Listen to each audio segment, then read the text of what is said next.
This 1998 Dodge pickup is sitting here on this driveway, Okay. and it's not going to move. The whole top half of the motor's gone. I've got everything hanging. Gabe Ekstrom says his truck for business has been unusable since January 2nd. It's hard to explain how crazy this whole situation is, because it's like bizarro land. It's a story that begins here at Wise Auto Repair 7, an auto body shop in Moorhead owned by Eddie Ramirez. I was disgusted. I mean, obviously angry. Eddie wouldn't talk with us on camera, but told me over the phone he refused to service this truck after it sat on his lot for 3 weeks because Gabe's girlfriend became confrontational and rude. On January 31st, Gabe picked up his Dodge. Just take a look inside of this truck. You can see it's really messy. There's even a part of the engine sitting on the passenger seat. Gabe said it didn't look like this at all when he took it to the shop, but when he got it back, this is what he discovered. Other pieces are mangled. A real mechanic would use at least duct tape. Eddie says he refunded Gabe's $855, emailing me this as proof of a refund. Gabe says he's never seen the money. It's maddening. It's bananas. I mean, I don't want anything to do with the guy. I just want my money back. Once we learned about Gabe's dilemma, we dug deeper.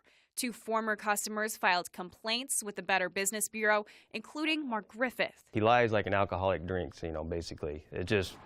Everything, it was just so ridiculous. Mark showed me these pictures from 1 year ago, saying the photos prove Eddie didn't replace this head gasket. If you could put a percentage of how much work he did on this car. I don't think any. A second auto shop later inspected. It determined the car never had the part replaced. Eddie told me he did change out the head gasket for $1,500. In court documents, we found other issues. Eddie is charged with theft by swindle, deceptive or unfair trade practices, and impersonating a police officer. He reportedly told a customer last summer he was an officer, similar to what Mark says Eddie told him. Really talking himself up. Yeah, I'm a reserve police officer. I'm in the National Guard. It's really painted that picture of being an honest, upright mechanic. And we found this isn't Eddie's first time being charged with this type of crime. In 2007, he was charged with impersonating an officer after Eddie admits he and a buddy put lights on his vehicle and pulled someone over. But Eddie says he's never told anyone he is or was an officer.